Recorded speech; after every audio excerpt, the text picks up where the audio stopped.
Okay, go. I think in some ways the caregiver acts as an interpreter between the activity and the person with dementia, because the caregiver has the skills and the understanding of the person with dementia to know how things need to be shaped so that person can understand it. You know what I mean? Mhm. So, so the caregiver already has a lot of these skills. Caregivers come in with a lot of skills already. Their ability to assess a person, their ability to know what the person likes, what they don't like, what their mood is today, all of these things. And so when they're approached with an activity, they can modulate the activity, make it right for the person, right?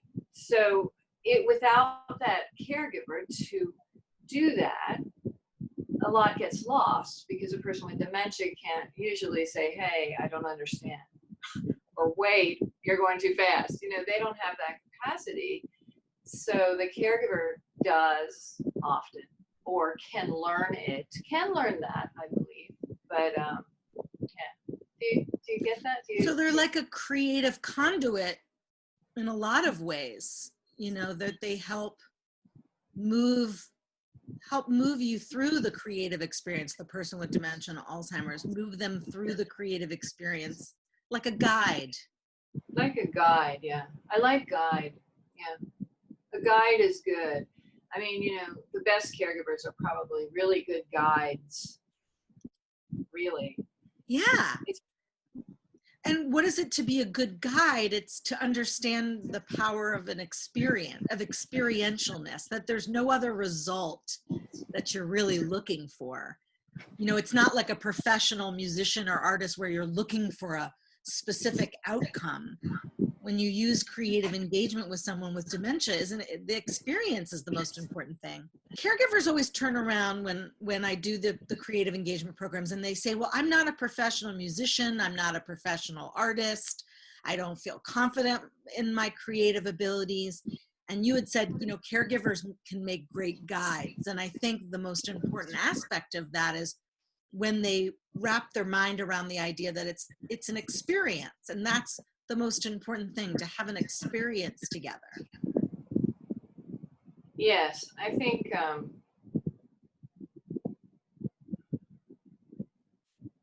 a good a good caregiver who understands the illness, who really understands what the person's interests, assets, abilities are, and their deficits, for that matter, can, I don't know maybe it's interpreting the activity. Maybe it's interpreting which parts of this will work, which which way can I approach this so that the person with dementia gets the most out of it, while they're getting the most out of it too. I think, your program blurs the line between who's supposed to enjoy this thing. I mean, and that's a beautiful thing, because the person who's caring for the person with dementia is seen, and their needs are seen to as well. It's like you're not someone standing way behind this person. You're next to the person with dementia, and this is for you as well, because we're going to enrich your life as we enrich their life. I kind of That's went the on. definition of, well, that's the definition of engagement. When we feel engaged with someone, we feel like they're with us. They're not in front of us, they're not behind us, they're with us, they're seeing us, they're hearing us, they're inside of the experience with us, because otherwise it's very lonely. It's a very lonely world, as we've discussed. When I met Nancy at the formerly Alzheimer's Association New York chapter, where she was working with home health aides, and I just remember certain words stick out to me about the caregiving landscape, the loneliness that can be there, the isolation, the feeling sometime of just being in this experience, and it can be quite bleak and dark. And so to find joy, first off, is just a worthwhile endeavor. And secondly, to start to understand why the engagement aspect of how it can treat the loneliness. I myself, during our field work, whether I was in a hospital, a rehab center, in a private home with a person with Alzheimer's and their home health aide, you could see the transformation was almost instantaneous from a sense of lonely despondency to joy and connectedness. That actually it was not a Grand Canyon-sized space. It was actually right there all along, very available, if you chose to focus on it. And that is why the caregiver, why this nonprofit, Stories Love Music, said we must focus on the caregiver, because they're so ripe to be that guide. And they're spending so much time, they have all these hours. So as you said, the joy is there for them and for the person they're caring for. It's available for both. Yeah. And it lifts the whole situation up. The whole situation gets lifted up because you have the person with dementia lifted, you have the home health aide lifted, you have the family member lifted. So this thing that is very heavy becomes a little bit lighter. Yeah. When you were talking about the triangle. Oh, let me reference that, because that was before we hit record. In Stories Love Music, I like to reference the idea of the triangle, the triangular relationship, one point being the caregiver, one being the person with dementia and Alzheimer's, and the connecting point of those being whatever the creative experience and engagement that's happening. Right. I remember talking about in training the idea that sometimes we need to put something between the caregiver and the person with dementia in order for communication to happen, even whether it's an interesting object. Let's say we put the interesting object down, and now both the caregiver and the person with dementia have something to talk about, so that we're not trying to pull a conversation out of the air. We actually have something to chew on, if you will, and we both chew on it in our own way. We both experience it in our own way, and that creative engagement as a piece of the triangle here is what is the conduit. The creative engagement itself connects the caregiver and the person with dementia. Bingo, because they'll often say, what is there to talk about? I don't know how to talk. And that is why the Joy of Creative Engagement program that we came up with was like, music is not the end. Music is the beginning. That music primes the pump for this connectedness, and for all of a sudden this verbal capacity that's inspired by the music.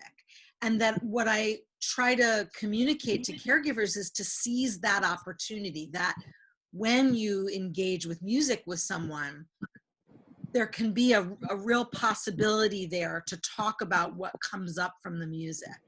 But knowing how to do that and feeling comfortable with it is something that you have to examine and practice. And practice. Yeah. A lot of practice. Yeah. So that's what I encourage. But I think that, I mean, when you lay the foundation on music, which is already, we know, a very effective way of reaching people with dementia, when you lay that as the foundation, then you're already way ahead of the game.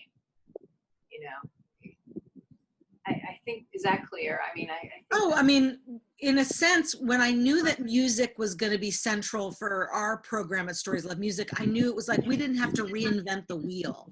The path has been laid by neuroscientists and music therapists, you know, for a while now. They've studied the effect on the brain, on verbal capacity, on body capacity, on a reanimation of spirit, reconnecting to the soul, to emotions.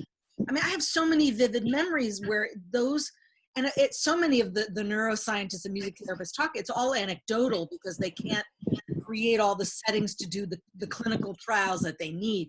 But I mean, we're talking about gallons of anecdotal evidence where you're somewhere and you, like I said, very quickly, and I remember my favorite was the caregiver's expressions if we were in a nursing home or a hospital, and they would just in a really short amount of time with us doing the music and the verbal prompting with somebody with Alzheimer's, their jaws would drop because the body, the energy, the eye contact, they would be singing or talking. It would just be this completely different behavior, sets of behaviors. And the caregivers would turn and go, they never do that. Like they spend most of their day seemingly not here.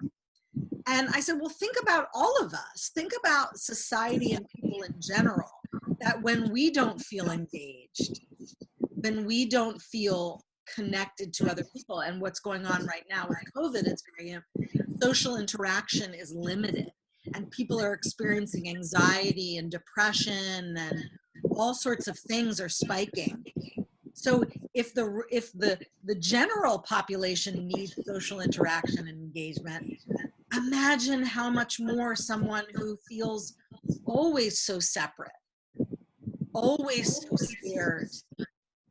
And so my point was, well, if caregivers value this and feel how powerful it is for themselves, maybe they'll make it even more a part of their day. They'll feel inspired to make it a bigger part of every day. That's my hope. And I know it's your hope, right? Yeah, absolutely. I think, you know, in this time, especially, people need things to do with the person with dementia, and preferably things that have meaning for the person with dementia and for the caregiver, for that matter. Things that aren't just time fillers, but are like time enrichers, you know, so that people can enjoy themselves even though there's dementia. They can enjoy themselves even though there is COVID. And I know it's hard, but it is possible. And if the moments are just moments, that's what they are. We have a few moments. Yeah, I mean, right now, innovation and creativity is going to be really needed. I'm hearing stories about, nursing homes where, there's really limited visitation rights. They don't even have, they have almost no iPads on units. They'll have like one iPad on a unit in terms of people getting to have an online interaction with a family member that can't come in. I mean, it's either with limited resources and with health, concerns. It's now making it really vital that whoever is in the physical space with the person with dementia, it's going to fall on them to create this, because who else is going to do it? Right. And how do you fill that void of my daughter's visiting every day? Or, I mean, how do you address the needs, and the needs when the needs have grown so much? How do you address those needs? And I think that's where creativity, that's where innovation comes from. And we need it, because this need that was there before, the need for the person to be engaged, to be with someone, has gotten much greater because of COVID. Mm-hmm. Yeah. This is great. Maybe just in the last couple minutes, can you just speak to, I don't know, just various stories, love music specific, like in your own recall of first meeting me and the work we did with the home health aides, and just what you know of what we're doing, of just what you think the value and importance is for both the caregiver what you saw the care, maybe we'll start with what you saw the health aides that we worked with experiencing, just to share some of what that value is.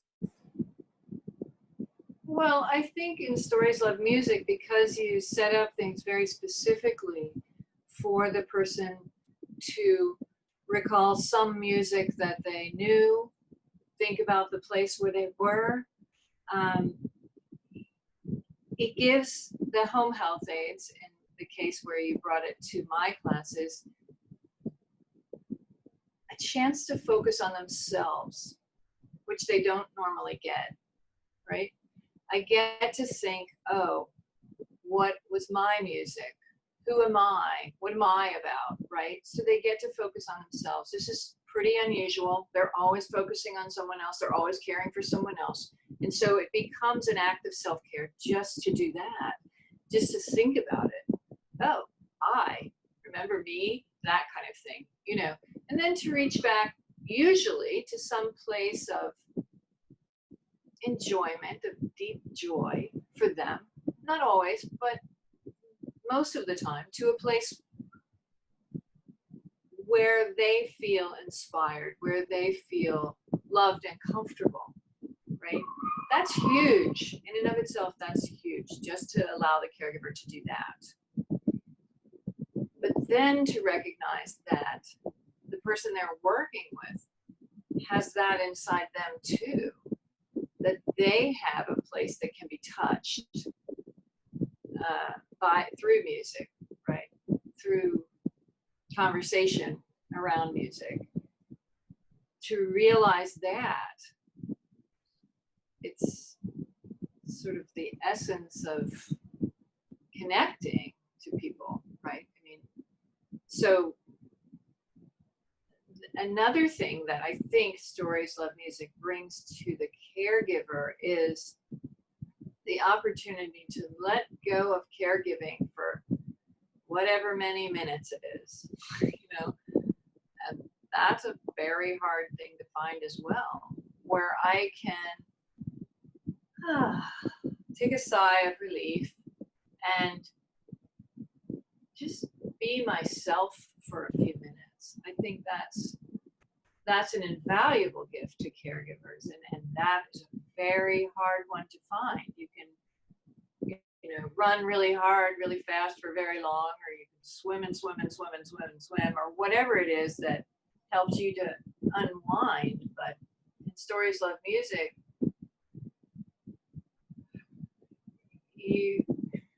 you're guided toward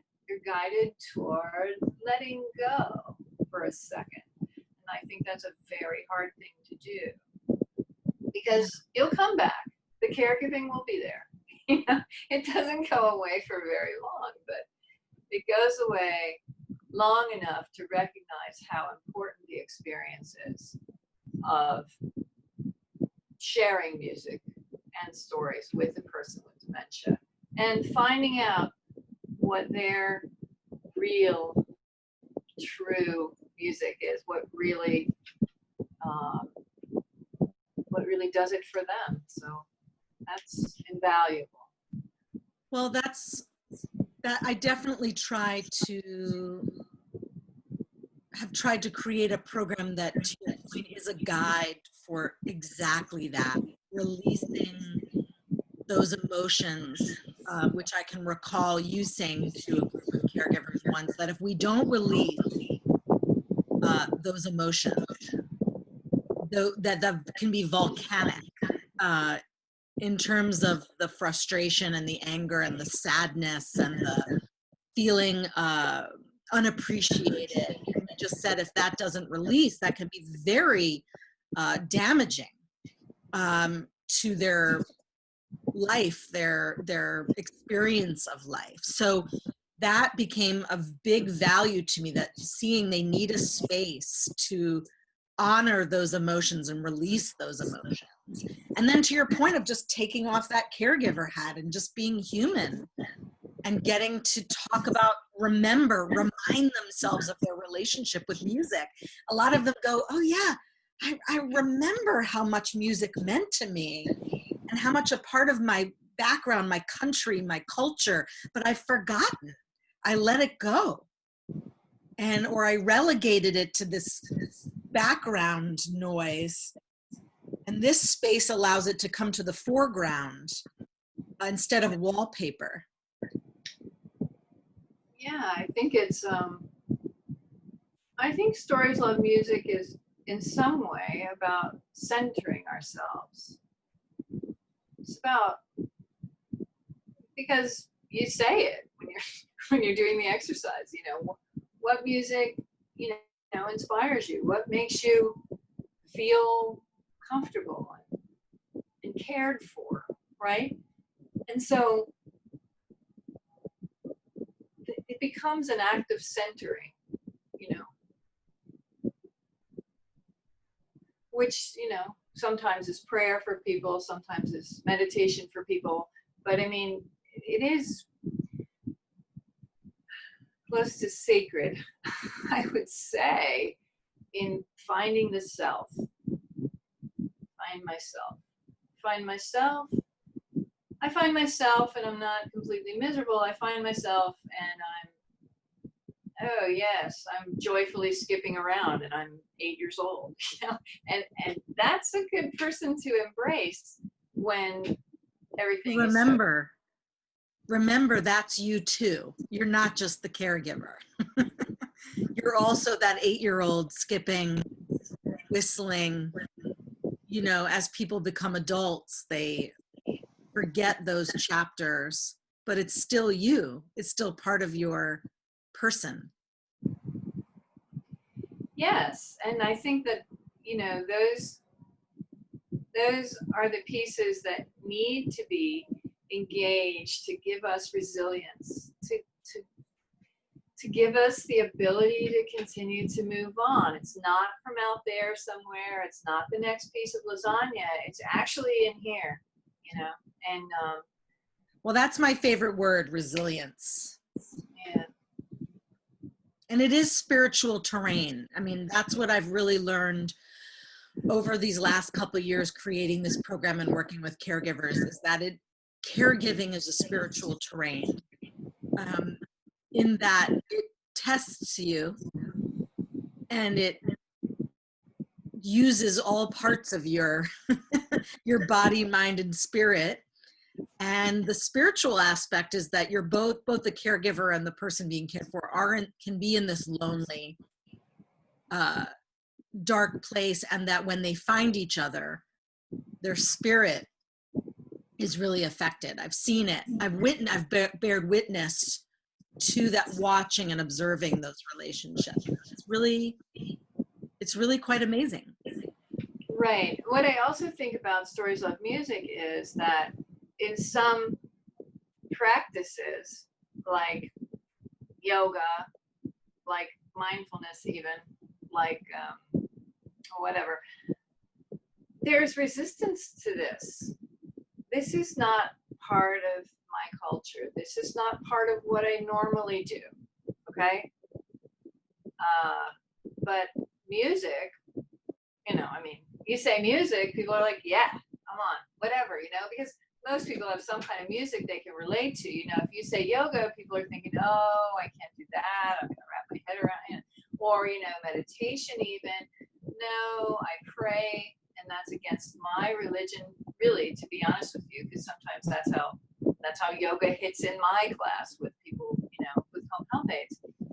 But music, like, you know, music is like open, boom, okay, yes, music next. What are you going to say about it? You know, it's not, and I'm not even saying this musical exercise will take you to a place of centering, which it does, and we know that, but, you know, it's approachable. It's not prohibitive. It's Absolutely. not Resistance. Right. To your point, there can be a lot of resistance because when you're in a dark place and you're frustrated, your defense mechanisms, when anyone's trying to bring you a new idea.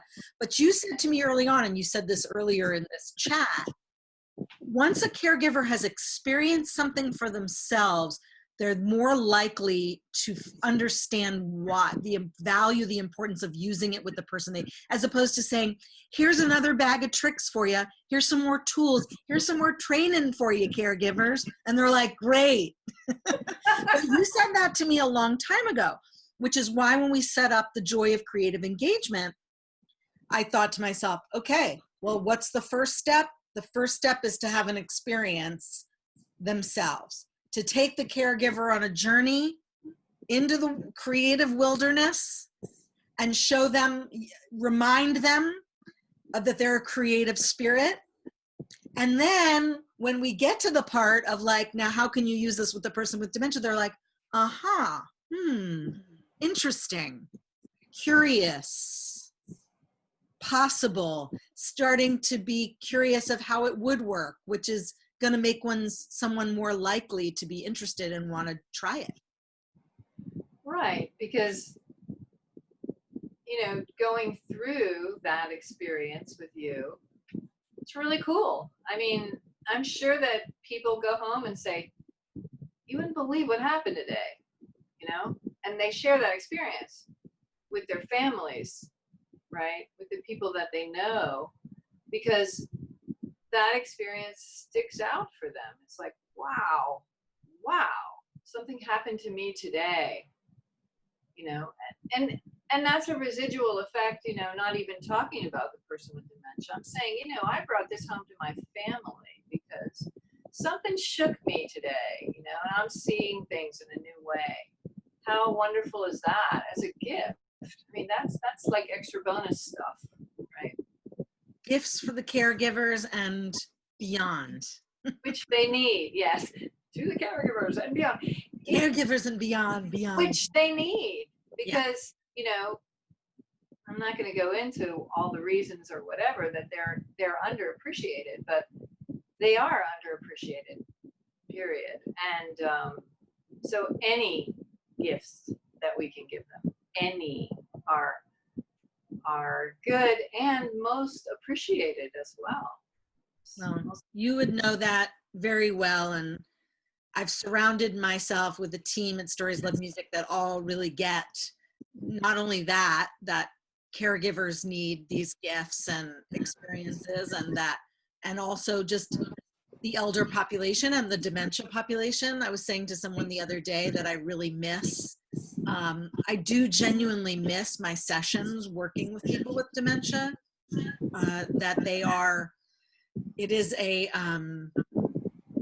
rich, unbelievable, textured experience to do creative work with people with dementia. And my hope is that shift of understanding, like you used to say, of like from fear, going from, I don't understand this universe and it's overwhelming and it scares me because it's so unpredictable or it's depressing, to, oh my gosh, it's this universe that is unpredictable and can be so interesting and beautiful and unpredictable. And I learned that more than anyone. And, you know, I truly value my time working in the dementia community with music. So valuing both of those communities and seeing the need for them. And I know you know that, which is why I wanted to have you speak to it. Thank you. Yeah. Anything else you want to say? You feel like you've said it? No, I think it's been very interesting. I think it's been a good conversation, and I hope that our conversation helps to further the work that you do. Thank you. You're welcome. Thank you, Nancy.